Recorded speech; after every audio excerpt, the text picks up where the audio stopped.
ഏക സത്യദൈവമായ അവിടുത്തെയും അങ്ങയച്ച ഈശോ മിശിഹായെയും അറിയുക എന്നതാണ് നിത്യജീവൻ.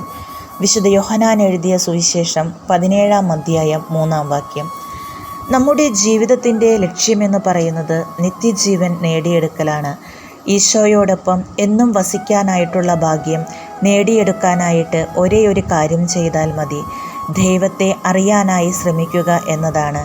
ബാക്കി എന്തൊക്കെ ജീവിതത്തിൽ നേടിയാലും, ബാക്കി എന്തൊക്കെ അറിവുണ്ടായാലും, ദൈവത്തെ അറിഞ്ഞില്ല എങ്കിൽ നിത്യജീവൻ എടുക്കാനായിട്ട് പറ്റത്തില്ല.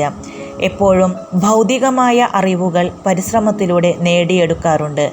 ദൈവത്തെ അറിയാൻ സഭയിലൂടെയും ദൈവവചനത്തിലൂടെയും പരിശ്രമിക്കണം. ഒരിക്കൽ ഒരു കാട്ടിൽ ഒരു മുയലിനെ പുലി കണ്ടു. പുലിക്ക് മുയലിനെ തിന്നാൻ ആഗ്രഹം. ഓടിച്ചു കിട്ടിയില്ല. പുലിക്ക് വാശിയായി. ഇവനെ തിന്നിട്ടുള്ള കാര്യമേയുള്ളൂ. 1-ാം ദിവസവും 2-ാം ദിവസവും ഓടിച്ചു കിട്ടിയില്ല. അങ്ങനെ 6 ദിവസവും കഴിഞ്ഞു. പുലിക്ക് മുയലിനെ കിട്ടിയില്ല. പുലി തൻ്റെ പരാജയം സമ്മതിച്ചു. മുയലിൻ്റെ കൂട് ചെറുതാണ്. പുലിക്ക് കയറാൻ പറ്റില്ല. മുയലിൻ്റെ കൂടിൻ്റെ പുറത്തു പോയി ഇരുന്നു.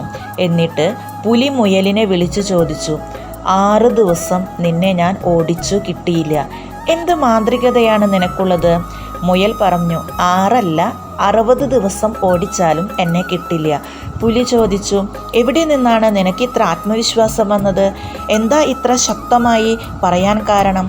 അപ്പോൾ മുയൽ ചോദിച്ചു, അല്ലയോ പുലി, നീ എന്തിനാണ് ഓടിയത്? ഞാൻ നിന്നെ പിടിക്കാനാണ് ഓടിയത്. മുയൽ പറഞ്ഞു, നിന്റെ ഉത്തരം തെറ്റാണ്. അല്ല, സത്യമായും ഞാൻ നിന്നെ പിടിക്കാനാണ് ഓടിയത്. മുയൽ പറഞ്ഞു, നിന്റെ ഉത്തരം തെറ്റ്. പുലി, നീ ഓടിയത് നിന്റെ ഭക്ഷണത്തിനു വേണ്ടിയാണ്. ഞാൻ ഓടിയത് എൻ്റെ ജീവനു വേണ്ടിയും. ജീവനു വേണ്ടി ഓടുന്നവൻ ഭക്ഷണത്തിനു വേണ്ടി ഓടുന്നവനേക്കാൾ വേഗത്തിലോടും. അതായത് നമുക്ക് വേഗം കുറയാൻ കാരണം നമ്മുടെ ശരീരഘടനയോ നമ്മുടെ സ്ഥലമോ, വേഗം കുറയാൻ കാരണം എതിരെ വീശുന്ന കാറ്റോ അല്ല, മറിച്ച് നമ്മുടെ ആവശ്യം, നമ്മുടെ ലക്ഷ്യം, നമ്മുടെ സ്വപ്നം. അത് തീവ്രമാണെങ്കിൽ ഓടുന്ന ഗ്രൗണ്ടും അടിക്കുന്ന കാറ്റും കാലുകളിലെ ഷൂവും അത്ര പ്രശ്നമാകില്ല. തീക്കപ്പുറം ഒരാവശ്യമുണ്ടെങ്കിൽ തീ ഒരു പ്രശ്നമേയല്ല. അത് അത്ര അത്യാവശ്യമായി മനസ്സിൽ ഉറപ്പിക്കണം. ലക്ഷ്യം മനസ്സിൽ ഉറപ്പിച്ച് യാത്ര ചെയ്യുവാൻ നമുക്ക് സാധിക്കട്ടെ. ഇതുപോലെ ദൈവത്തെ അറിഞ്ഞ് നിത്യജീവൻ ലക്ഷ്യമാക്കി ഓടുവാൻ നമുക്ക് പരിശ്രമിക്കാം. അതിനു വരുന്ന എല്ലാ തടസ്സങ്ങളെയും ദൈവവചനമാകുന്ന ആയുധം കൊണ്ട് നേരിട്ട് ലക്ഷ്യത്തിൽ എത്തിച്ചേരുവാൻ നമുക്ക് ഓരോരുത്തർക്കും സാധിക്കട്ടെ.